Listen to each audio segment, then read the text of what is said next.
तो मैंने एनडीए 146 दिया लेकिन मेरा रिटन नहीं हुआ था। एनडीए 147 दिया, वो भी रिटन नहीं हुआ था। ठीक है, मैं इतना तो अच्छा परफॉर्म कर रहा हूँ, मेरे को इतना कॉन्फिडेंस था कि हाँ आज नहीं तो कल रिकमेंड हो जाऊंगा। बस जो दिन जा रहा है जा रहा है, ठीक है, जो मैं कर रहा हूँ अटेम्प्ट उसमें मैं इतना बेटर परफॉर्म कर पा रहा हूँ कि हाँ मैं रिकमेंड होने लायक हूँ। Recently got recommended for NDA 151 batch. लोगों के जो ड्रीम्स होते हैं वो जवान तो चलो ठीक है, लेकिन आपने तो सीधे अधिकारी बनने का सोचा, मतलब वो मोटिवेशन कहाँ से आया? अपने आप को इम्प्रूव किया and later on the 7th attempt I get recommended. आपको कम्युनिकेशन स्किल्स के ऊपर अच्छी कमांड होनी चाहिए क्योंकि ये सारे डायमेंशंस को कवर कर रहा है। अगर पावर ऑफ एक्सप्रेशन अच्छा है तो आप कहीं ना एबिलिटी जो आपकी है किसी ग्रुप को इन्फ्लुएंस करने की वो दिखेगी। इतने लंबे समय तक आपने तैयारी करी, मतलब 2021 से 2023 आ गया, तो ये जोश इतने समय तक कैसे रहा? अच्छा, बच्चे ये भी पूछते हैं कि सर बिना इंग्लिश के नहीं हो सकता, तो इंग्लिश का कितना रोल है एसएसबी में? ओके, मतलब ये है कि आप जब तक 100% दे रहे हो, जब तक उन्हें पता नहीं लग पा रहा है, तो बेसिकली ये हम कह सकते हैं कि वो आपको छोड़ते नहीं है। हाँ सर, चाहे 1.5 घंटा लगे, चाहे 2.5 घंटा लगे। जी sir. Hello students, we have arranged an interview with mister Garvit Rajput, who recently got recommended for NDA 151 batch from 14 SSB Allahabad in his 7th attempt. So Garvit, congratulations first of all. Thank you sir. Okay, Garvit, आप पहले अपने बारे में थोड़ा introduction दें। My name is Garvit Kumar and I am from Village Kakhetal in Atrauli Tehsil in district Aligarh, and I did my class 10th and 12th from City Convent School in my town, and I scored 84.33% in class 10th and 90% in class 12th. Later on I decided to join defense forces, so I gave NDA. From the NDA 146 I gave my whole NDA attempts, and in NDA 151 I got recommended. In my 7th SSB attempt, overall 9th attempt. गर्वित, आप गांव से belong करते हैं? Yes sir. तो आपके गांव में ऐसा, मतलब आपके साथ क्या हुआ कि आपने सोचा कि मेरे को फौज में जाना है? मतलब बेसिकली गांव से अगर हम देखें तो बेसिकली लोगों के जो ड्रीम्स होते हैं वो जवान तो चलो ठीक है, लेकिन आपने तो सीधे अधिकारी बनने का सोचा, मतलब वो मोटिवेशन कहाँ से आया, वो डिटर्मिनेशन तुम्हें कहाँ से मिला? सर जैसे कि आफ्टर दी क्लास 12 जब मेरे दोस्तों ने रिटन्स दिए तो मेरे को जब उसके बारे में पता पड़ा कि अच्छा यूपीएससी एनडीए होता है और इसमें आर्मी में अफसर्स बनते हैं, तो मैंने फर्स्ट अटेम्प्ट दिया। फिर मैंने उसके बाद सेकंड अटेम्प्ट दिया, बट फिर मेरा हो नहीं पाया। तो उसके बाद फिर मैं थर्ड अटेम्प्ट पे आया, तो उसके लिए मैंने कोचिंग ली कटारा से। तो उसके बाद फिर मुझे रियलाइज हुआ कि हाँ यार अब रिटन हो जाएगा तो फिर मुझे एसएसबी पार्ट के लिए फोकस करना है। तो फिर मैंने अपने आप को इम्प्रूव किया and later on the 7th attempt I get recommended. तो जो मोटिवेशन था वो मेरा खुद से था, मेरे को सिर्फ यही करना था, यही मेरा ड्रीम था शुरू से, तो मैंने वही किया। तो जैसा कि आपने सुना कि अगर आप देखें तो गांव से भी रहकर भी आसानी से सिलेक्शन लिया जा सकता है। गर्वित, प्रॉपरली आप गांव में ही रहे हैं? हाँ सर, शुरू से गांव में रहा हूँ और पूरी प्रिपरेशन आपकी वहां से हुई है? हाँ सर। ओके, तो थोड़ा सा अपनी प्रिपरेशन के बारे में बताएं कि आपकी जर्नी क्या थी, मतलब किस तरीके से आपने तैयारी शुरू करी, किस तरीके से आपने पूरा प्रिपरेशन किया?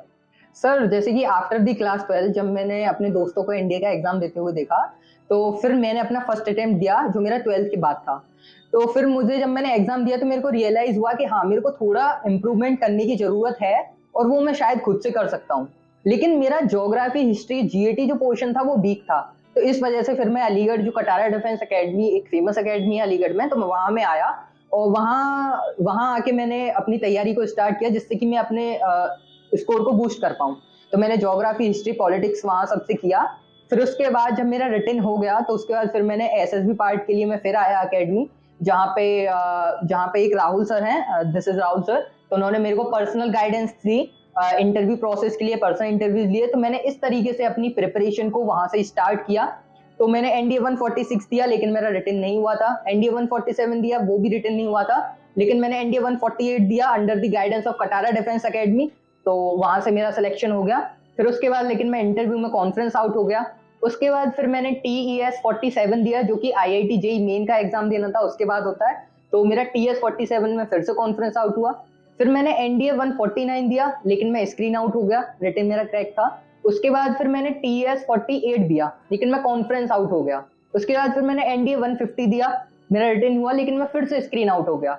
और उसके पैरेलल में टेक्निकल एंट्री स्कीम 49 मैंने दिया, मैं वहां से फिर कॉन्फ्रेंस आउट हुआ। तो जो मेरा लास्ट अटेम्प्ट था एनडीए 151, मैं वहां से रिकमेंड हो गया। इतने लंबे समय तक आपने तैयारी करी, मतलब 2021 से 2023 आ गया, तो ये जोश इतने समय तक कैसा रहा? अगर मैं देखूं तो नॉर्मली बच्चे ना तैयारी करते करते उनका डिटर्मिनेशन थोड़ा सा कम होता चला जाता है, वो चीज तुमने कैसे कर ली कि मतलब 2-3 साल तक तुम लगे रहे, तैयारी करते रहे, जोश भी है, लगातार रिजल्ट पॉजिटिव नहीं आ रहा है, तो वो अंदर से जो मोटिवेशन है वो कैसे आपने किया, किस तरीके से आपने अपने आप को बनाए रखा 2-3 साल, तो वो चीज थोड़ा सा बच्चों को बताएं। जैसे कि मेरा एनडीए 148 का रिटर्न हो गया था, तो फिर मैं श्योर हो गया था कि हाँ, अब जो स्ट्रेटेजी मैंने रखी है, जो मैंने गाइडेंस ली है केडीए से, अगर मैं उसी चीज को रखूंगा तो मैं सारे रिटर्न्स को क्रैक कर पाऊंगा। तो मैंने उसी स्ट्रेटेजी को रखा जिससे कि मेरे कॉन्जिक्यूटिव रिटर्न्स क्रैक होते गए। अब जो मेरे को फोकस करना था, स्पेशल फोकस, बस मुझे अब एसएसबी पार्ट पे करना था। तो 148 में जब मैं कॉन्फ्रेंस आउट हुआ तो मैंने अपनी गलतियों को देखा कि यार यहाँ यहाँ गलतियां हुई हैं इस टास्क में, तो सिर्फ मेरे को वो इम्प्रूव करना था। तो इस वजह से फिर मैं पर्सनल गाइडेंस लेने के लिए राहुल सर के पास आया, जहां मैंने फिर से मॉक इंटरव्यूज दिए, पर्सनल इंटरव्यूज, जिससे कि मैं अपने आप को देख पाऊं कि अभी मेरे को कितना और इम्प्रूव करना है। तो ये जो मोटिवेशन था ये मेरे को खुद से था कि यार ठीक है, मैं इतना तो अच्छा परफॉर्म कर रहा हूँ, मेरे को इतना कॉन्फिडेंस था कि हाँ आज नहीं तो कल रिकमेंड हो जाऊंगा, बस जो दिन जा रहा है ठीक है, जो मैं कर रहा हूँ अटेम्प्ट उसमें मैं इतना बेटर परफॉर्म कर पा रहा हूँ कि हाँ मैं रिकमेंड होने लायक हूँ। तो बस मुझे और इम्प्रूव करते जाना था खुद को। तो मैंने खुद को मोटिवेट रखा, कॉन्फिडेंट रहा कि हाँ at the and I will make it, कोई सी भी एंट्री हो। और मैथमेटिक्स को कैसे किया आपने, जैसे रिटन का भी, जैसे बच्चा अभी एग्जाम आ भी रहा है, 1 महीना रह गया रिटन को, तो बेसिकली आपने मैथ्स की तैयारी कैसे करी? अगर हम देखें मैथ्स का लेवल लगातार बेसिकली बढ़ रहा है, बच्चों को थोड़ा डर रहता है, तो मैथ्स को आपने कैसे कवर किया? जैसे कि मैंने बताया कि एनडीए 146 147 मेरा नहीं हो पाया था, तो एनडीए 148 मैथ्स के लिए मैंने जैसे बताया कि मैंने कटारा डिफेंस एकेडमी ज्वाइन की थी, तो वहां पे मैंने अपने बेस को और क्लियर किया। वहां से मैंने क्वेश्चंस वगैरह लगाए, और बाकी फिर जो मैंने यूट्यूब से भी क्वेश्चंस लगाए थे, तो वहां से गाइडेंस मिली मेरे को केडीए से। और मैंने PYQs, most of the PYQs मैंने बहुत सॉल्व किए थे, क्लास में भी किए जाते थे। तो इस तरीके से मैंने मैथ्स को किया, पीवाईक्यूज पे ज्यादा फोकस रखा, और बाकी मेरा बेस केडीए ने बना दिया था। और जीईटी, जीईटी का पोर्शन तो हमेशा बच्चों को डराता है, स्पेसिफिकली जीएस का सेक्शन, तो जीईटी में पूरा ओवरऑल मतलब कैसे तैयारी की? जीएटी के सेक्शन के लिए सर जैसे कि मेरा इंग्लिश ठीक ठाक था, लेकिन फिर उसके बाद जो और सब्जेक्ट्स थे लाइक ज्योग्राफी, हिस्ट्री, पॉलिटिक्स हो गए, ये एक पीसीएम स्टूडेंट को बहुत ही कम आए, उनको बहुत ही कम आते हैं, ये आते नहीं है। तो उसके लिए जैसे मैंने कटारा डिफेंस एकेडमी ज्वाइन की, तो वहां पे मेरे को ये चीज रियलाइज हुई कि एनडीए के बैचेस में भी सीडीएस की जीएस लेवल पढ़ाई जा रही है, जो मैंने फील किया। हमारे राहुल सर पढ़ाते थे इन सारे सब्जेक्ट्स को, and I can feel that कि हाँ it was really a super level for the GS part. तो वहां से मेरा जीएस पोर्शन बहुत अच्छा हो गया था। तो ओवरऑल जो अकेडमी से सीखा वो मेरे को इतना इंप्रूव हो गया कि मैंने स्कोर में +60-70 मैंने स्कोर किया। और इंग्लिश?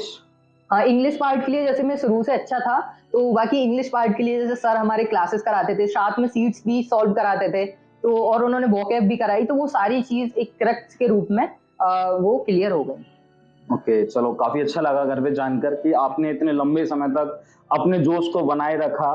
तो बेसिकली गलती कहाँ हो रही थी? जैसे तुमने पहली बार दिया नहीं हुआ, तो तुमने गलती को पहचाना कैसे, और मतलब ये गलतियों को सुधारा कैसे, और क्या क्या गलतियां थी वो थोड़ा सा बताएं कि गलतियां क्या क्या थी तुम्हारी। जैसे कि अगर मैं अपने एसएसबी पार्ट की बात करूं, तो जो मेरी फर्स्ट सेकंड एसएसबी थी, वहां मेरा कम्युनिकेशन स्किल से एक बहुत ही वीक पार्ट था, और उसी की वजह से मैं अपने साइक में, जीटीओ में और इंटरव्यू पार्ट में अच्छे से परफॉर्म नहीं कर पाता था। तो जब मैंने फर्स्ट एसएसबी दी तो मुझे अपनी मिस्टेक्स रियलाइज हुई कि शायद मैं ज्यादा बोल रहा हूँ इंटरव्यू में, that is not necessary, you should be to the point whatever the interview is asking. तो फिर मैंने क्या किया कि मैं पर्सनल गाइडेंस लेने के लिए, पर्सनल इंटरव्यू लेने के लिए राहुल सर के पास आया। तो मैंने सर से बोला कि मेरा इंटरव्यू लीजिए। तो जब सर ने कंडक्ट किया तो मेरे को कई सारी चीजें बताई जो जो मैं लैक कर रहा था। उसके बाद मैंने इसको इम्प्रूव किया, लेकिन फर्दर अटेम्प्ट्स में मेरी और भी गलतियां हो रही थी, जिसकी वजह से मैं रिकमेंड नहीं हो पाया। मेरे कुछ कमांड टास्क में दिक्कत था, जीडी में मेरा अच्छा पार्टिसिपेशन नहीं था बिकॉज ऑफ द नॉलेज। तो उसके बाद फिर मैं ना कंटिन्यूअसली टच में रहा था सर के, तो मेरा पर्सनल इंटरव्यू बहुत स्ट्रांग हो गया था। साइक के लिए खुद को आपको प्रिपेयर करना पड़ता है, तो वो मैंने चीज अटेम्प्ट बाई अटेम्प्ट सीखी। उसके बाद जीटीओ की बात करूं तो वो मैंने जीडी का पार्टिसिपेशन, सर से मैंने टॉपिक्स वगैरह पूछे थे, कौन कौन से टॉपिक्स को करना चाहिए जीडी के लिए, और बाकी जो पूरी गाइडेंस मैंने एसएसबी के लिए वो मैंने राहुल सर से लिए, because he has enough experience of 13-14 SSBs, so he told me about everything from the very beginning, from the first day to the 5th day. Garvit, English को कैसे इंप्रूव किया? ये नॉर्मली अगर मैं देखूं गांव के बच्चों का रहता है कि सर इंग्लिश अच्छी नहीं है, इंग्लिश से बहुत ज्यादा डरते हैं, ये इंग्लिश इंप्रूव कैसे हो? मतलब चलो ठीक है, तुमने किया तो तुम्हें अच्छा एक्सपीरियंस भी है कि कितने आसानी से आप मतलब ये इस चीज को ओवरकम कर पाए। तो बच्चों को थोड़ा बताओ कि इस चीज से डर है ना और कैसे इंप्रूव कर सकते हैं, वो थोड़ा सा बताएं। मेरे को लगता है कि सबसे बड़ा डर बच्चों का यही है कि हाँ, they are from UP board और उनको इंग्लिश कम्युनिकेशन स्किल्स बहुत वीक हैं। लेकिन believe me, if you are really desperate ना, उस चीज को अगर आप इंप्रूव करना चाहते हो, नथिंग कैन स्टॉप यू। आप आओ, उस पे आओ, आप टेलीग्राम चैनल्स पे आओ जहाँ पे डिस्कशंस होते हैं इंग्लिश के। आप एक बार उनमें पार्टिसिपेट तो करो, आप एक बार उन लोगों को सुनो तो सही, how they are framing the sentences. आप एक बार उन लोगों को देखो कि वो बोल कैसे रहे हैं, आप उनके सेंटेंसेस को देखो, आप इंग्लिश पे कमांड करो। तो धीरे धीरे करके ना आपकी जो टंग है वो इंग्लिश वर्ड्स को एक्सेप्ट करना सीख जाएगी। जब वो एक्सेप्ट करना सीख जाएगी तो आप फिर अपने आप ही बोलने लग जाओगे। तो आपको क्या करना है कि आप खुद खुद में आप बोलिए, खुद से जो चीजें आप डिस्कस कर रहे हो। लाइक मैं खुद से स्ट्रेटेजी डिस्कस किया करता था इंग्लिश में कि मुझे आगे एग्जाम्स में क्या करना है, कितने मार्क्स कैसे, या फिर कोई जियो पॉलिटिकल टॉपिक हो गया उसके ऊपर मैं खुद के ऊपर खुद सोचा करता था मन में, इंग्लिश में लेक्चर टाइप दिया करता था। डिस्कशंस होते थे टेलीग्राम पे, जो कई सारे जीडी के किसी कोई इंटरनेशनल टॉपिक पे डिस्कशन हुआ तो वहां पार्टिसिपेट करो, वहां जाके बोलने की कोशिश करो। कोई बात नहीं अगर नहीं बोल पा रहे हो तो, लेकिन कम से कम आपको वहां से नॉलेज तो मिलेगी। जो दूसरे बंदे आपको कुछ बोल रहे हैं वहां से सीख पाओगे, तो आप सीख पाओगे कि हाँ यार ये पॉइंट्स ऐसे ऐसे होता है और ऐसे एनवायरमेंट में हमको कैसे परफॉर्म करना है, वो भी सीख पाओगे जब आप उन लोगों में पार्टिसिपेट करोगे। अच्छा, बच्चे ये भी पूछते हैं कि सर बिना इंग्लिश के नहीं हो सकता, तो इंग्लिश का कितना रोल है एसएसबी में? सर मेरे को लगता है कि इंग्लिश का रोल बहुत ज्यादा है, because it is the key factor to perform in all the t task. तो इसी वजह से मैंने ना, और इसी वजह से फिर मैंने अपना यूट्यूब चैनल भी स्टार्ट किया था, जिससे कि यूट्यूब चैनल पे मैं क्या क्या करता था, अपने यूट्यूब चैनल पे मैं जियो पॉलिटिक्स की वीडियोस बनाया करता था। तो मैंने एक ये कंस्ट्रक्टिव हॉबी रख ली थी। अब इस कंस्ट्रक्टिव हॉबी से क्या है कि एक तो मैं अपनी कम्युनिकेशन स्किल्स को स्ट्रॉन्ग कर पाऊंगा, और दूसरी चीज की जो जियो पॉलिटिकल नॉलेज है, इंटरनेशनल रिलेशंस हैं या फिर करंट अफेयर्स हैं, उन सबके ऊपर मेरी कमांड अच्छी हो पाएगी। तो कहीं ना कहीं आप देख रहे हो ये सारी चीजें ना, not only in the one thing, वो सारे डायमेंशंस को कवर कर रही है। पर्सनल इंटरव्यू को कवर कर रही है, आपकी जीडी के पार्ट को कवर कर रही है, लेक्चरेट पार्ट को कवर कर रही है। तो ये सारी चीजें ना आपके ओवरऑल एसएसबी को कवर कर रही है, अगर आपने एक कंस्ट्रक्टिव हॉबी रखी है तो कम्युनिकेशन स्किल्स, आप आज नहीं तो कल आपको अगर आर्म फोर्सेज में अफसर बनना है तो ये चीज दिस इज द मस्ट। तो आप इस चीज को इम्प्रूव ऐसे कर सकते हो, कैमरे के सामने बोला करो, या फिर कुछ भी अपना जो मेथड्स हो सकते हैं, just try to speak whatever you want to speak, just say it. Okay, तो बेसिकली ये आपका मतलब, अगर मैं बात करूं, एक चीज मैंने सुनी थी आपके बारे में कि जैसे नॉर्मली अगर आप इंटरव्यू के लिए जाते हैं तो हमारा सिर्फ एक इंटरव्यू रहता है, लेकिन मैंने सुना कि तुम्हारे 2 इंटरव्यू हुए थे। तो ये चीज थोड़ा डिफरेंट है, नॉर्मली लोगों को देखने को मिलती नहीं, हम सुनते भी नहीं है कि आपके 2 इंटरव्यू हो रहा है। तो दूसरा जो इंटरव्यू हुआ था, मतलब वो क्या मतलब स्टोरी था, वो थोड़ा सा बताएं देखो कि जैसे ऐसा कि, होता भी है। हाँ सर, जैसे कि एसएसबी के पार्ट में क्या होता है कि एक साइकोलॉजिस्ट होंगे जो आपसे कभी मिलेंगे नहीं, वो सिर्फ आपके 16 पेजेस के जो आपने लिखा है उस चीज से आपको एक्सेस करेंगे। एक पर्सनल इंटरव्यू होगा जो 1-to-1 इंटरेक्शन होगा, देन जीटीओ पार्ट। तो आप देखोगे सिर्फ एक इंटरव्यू होता है, साइकोलॉजिस्ट आपसे नहीं मिलेगा। लेकिन मेरे इंटरव्यू में क्या हुआ था कि जब मैं 4th डे अपना इंटरव्यू देके आया तो हमको कॉल अप ऑफिस में बुलाया गया। तो वहां पे बोला गया कि आपका एसएसबी से इस चीज से कोई रिलेशन नहीं है, आपका एक इंटरव्यू होगा आप लोगों में से किसी एक का। तो मैं नॉमिनेट कर दिया गया। लेकिन फिर मुझे बाद में रियलाइज हुआ कि ये पर्सनल इंटरव्यू जो अब मेरा लिया जा रहा है, पर्सनल इंटरव्यू के बाद जो साइकोलॉजिस्ट ने हमें बुलाया था, और वहां पे साइकोलॉजिस्ट और सीनियर साइकोलॉजिस्ट दोनों लोग बैठे हुए थे, तो उन्होंने मेरा इंटरव्यू लिया। तो इंटरव्यू मेरा पर्सनल इंटरव्यू से डिफरेंट था। वो जो इंटरव्यू था वो साइकोलॉजी के ऊपर था कि जो कुछ मैंने लिखा है क्या वो चीज मेरे को पता है, या फिर जो मैंने लिखा है वो चीज मैंने सोची कैसे। क्योंकि मैंने क्या किया था कि अपनी टीएटी की स्टोरीज में, जैसे मैंने जियोलॉजिस्ट का प्रोफेशन दिया था, कम्युनिटी हेल्थ अफसर का दिया था, डिस्ट्रिक्ट एजुकेशन अफसर का दिया था, तो मैं खुद से प्रिपेयर होके गया था कि चलो यार अगर ये प्रोफेशन आएगा तो मेरे को ये एक्शंस या ये काम कर सकता है बंदा, ये चीज मैं प्रिपेयर करके गया था। तो वही उन्होंने पूछा कि how can you right the actions, how can you right the work of those professions which you have right in the notebook, कि जो आपने लिखा है, कम्युनिटी हेल्थ अफसर लिखा है, उन सब की चीजों को तुम कैसे जानते हो। तो वो चीज मेरे से वेरीफाई कर रहे थे। तो मेरे को इन्होंने वो बनवाए इमेजेस के द्वारा, मेरे से स्टोरीज बनवाई थी, एसआरटीज पूछे थे, वेट पूछे थे, एसडी के ऊपर क्वेश्चंस किए थे। तो उन्होंने पूरा साइकोलॉजी ही वेरीफाई कर लिया था मेरे से। ये इंटरव्यू का पार्ट होता नहीं है, but it was a strange thing कि पूरे होल बैच में मेरा अगेन इंटरव्यू हुआ साइकोलॉजी। मतलब अच्छा खासा ग्रिल आपको किया गया इंटरव्यू में? हाँ, ग्रिल हुआ। अच्छा, इंटरव्यू कितने टाइम तक चला था तुम्हारा? सर वैसे नॉर्मली 30-40 मिनट चला था और का, लेकिन मेरा इंटरव्यू 95 मिनट्स चला था। 1.5 घंटे? हाँ सर, 1.5 घंटे से और ऊपर फिर गया। जो आपका साइकोलॉजिस्ट ने इंटरव्यू लिया वो कितने टाइम तक वो लिया? More than 1 hour sir. मतलब तुम 2.5 घंटे सिर्फ इंटरव्यू में रहे हो, हाँ सर। तो काफी ज्यादा फेस करना पड़ा होगा तुम्हें। हाँ सर, वो 1 टू 1 इंटरेक्शन था उन लोगों के साथ, तो वो और अच्छे से मेरे को जज कर पाए। ओके, मतलब ये है कि आप जब तक 100% दे रहे हो, जब तक उन्हें पता नहीं लग पा रहा है, तो बेसिकली ये हम कह सकते हैं कि वो आपको छोड़ते नहीं है, हाँ सर, कि बिल्कुल। चाहे 1.5 घंटा लगे चाहे 2.5 घंटा लगे। जी सर। ओके, चलो गर्भित, अच्छा लगा। अभी वैसे अगर मैं बात करूं, 1 महीना रह गया इंटरव्यू के मतलब रिटन एग्जाम के लिए। अभी एनडीए का रिटन एग्जाम आने वाला है, 1 महीना है। तो अभी जो बच्चे एग्जाम देने जा रहे हैं उनके लिए आप क्या कहना चाहेंगे? और मतलब लास्ट में सिर्फ 2 पॉइंट ऐसे बताओ कि हाँ, जिन्हें बच्चों को अभी से इंप्रूव करना चाहिए। मतलब क्या क्या चीज है जो डेली बेसिस पे मतलब क्या करें बच्चे, तैयारी करें? उन्हें क्या लगता है कि मतलब अगर स्टूडेंट्स को देखें, एनडीए एस्पिरेंट्स को देखें, तो आप ये देखो रिटन एग्जाम के बाद ना वो सोचते हैं कि हम एसएसबी की तैयारी रिटन के बाद करने हैं। तो अभी से उन्हें क्या तैयारी करनी चाहिए और लास्ट टाइम पे आप उन्हें क्या गाइड करना चाहेंगे? देखो, जैसे कि 1 महीना बचा है, तो 1 महीने में कोई भी नया सब्जेक्ट तो आप नहीं पढ़ सकते। आपको जो करना होगा वो पीवाईक्यूज के ऊपर रिलाई करना होगा।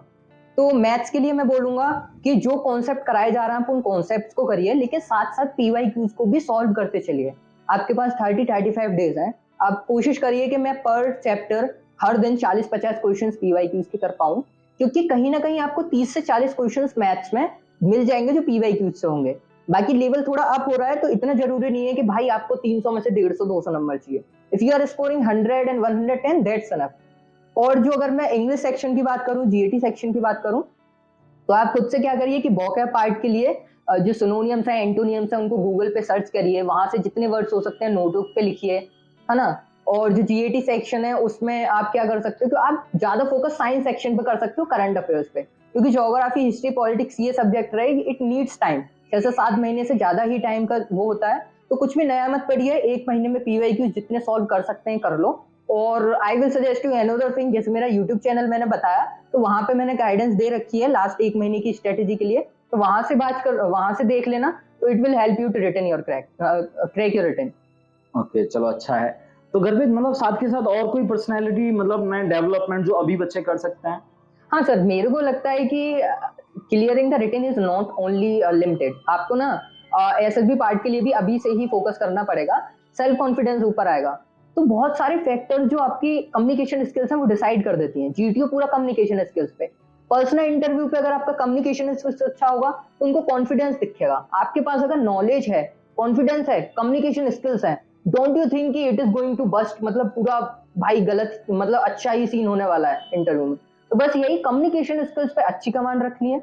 दूसरी चीज, अपने डेली लाइफ को थोड़ा और डिसिप्लिन्ड और थोड़ा रिगोरस बनाओ कि हाँ, मतलब कुछ भी वेस्टेज ऑफ टाइम नहीं होना चाहिए, कुछ ना कुछ कंस्ट्रक्टिव करो। लाइक जैसे मैं जियो पॉलिटिकल वीडियोस बना लेता था अपने यूट्यूब पे, जिससे कि नॉलेज भी बढ़ रही है, कम्युनिकेशन स्किल्स भी इंप्रूव हो रहा है। तो ये चीज मैं क्या करता था। और बाकी रनिंग वनिंग कंस्ट्रक्टिव हॉबी हो गई। तो चीज ये है कि कुछ ना कुछ एक्स्ट्रा करो दिन में, और communication skills, that all I wanted to से।